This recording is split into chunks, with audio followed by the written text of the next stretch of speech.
Welcome to the Bible Stories with Gian channel. Imagine this. In the middle of an ordinary day, the sky changes. A brilliant light, brighter than the sun, pierces through the heavens. The world pauses. Every eye looks up. Every heart beats faster. A trumpet blast echoes across the earth, unlike anything ever heard before. This is it, the moment foretold for centuries, the moment that changes everything. The King is returning. Are you ready? The Bible is filled with promises of Jesus' return, spoken of for generations. Wars, famines, earthquakes, signs of a world in turmoil, were prophesied long ago. Matthew 24:6-7 says, "You will hear of wars and rumors of wars. Nation will rise against nation, and kingdom against kingdom. There will be famines and earthquakes in various places. Yet amid the chaos, there has always been hope, a promise that the story doesn't end in darkness." The prophets Isaiah, Daniel, and John envisioned this day. Isaiah saw him as the Prince of Peace, Daniel as the Son of Man coming in the clouds, and John as the triumphant King of Kings in Revelation. This is the culmination of God's plan, a moment when all of history aligns with divine purpose.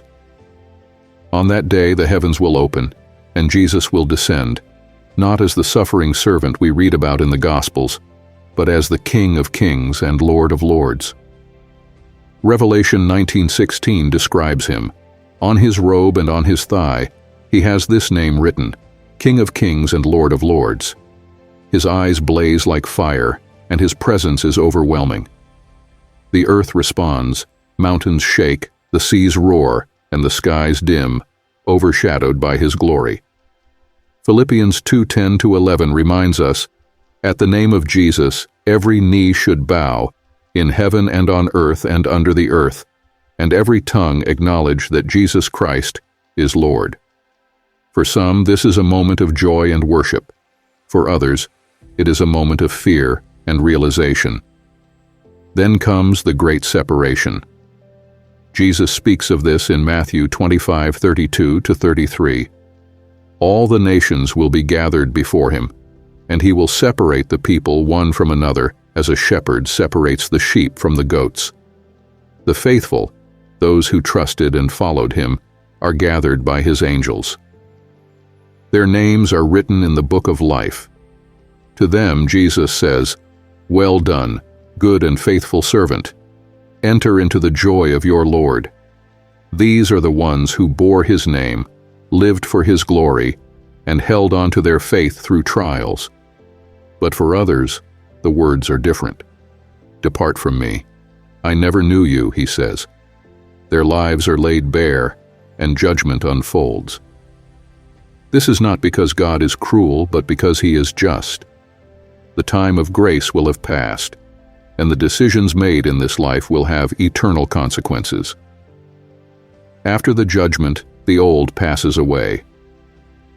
Revelation 21:1 says, "Then I saw a new heaven and a new earth, for the first heaven and the first earth had passed away." The holy city, the New Jerusalem, descends, a place of unimaginable beauty where God dwells with his people. There will be no more tears, pain, or death, for the old order of things will be gone. In this new creation, the curse of sin is no more. Isaiah 11:6 paints a picture of peace. "The wolf will live with the lamb, the leopard will lie down with the goat." God's glory fills every corner, and his people live in perfect joy and communion with him forever.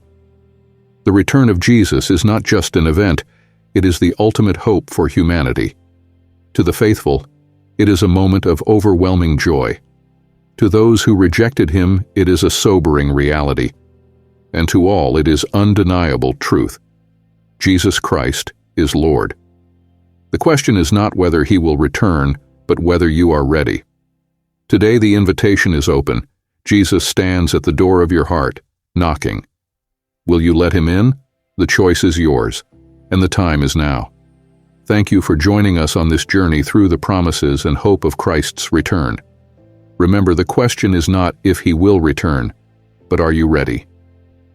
Take this moment to reflect and draw closer to Him. If this message touched your heart, share it with others who need to hear it.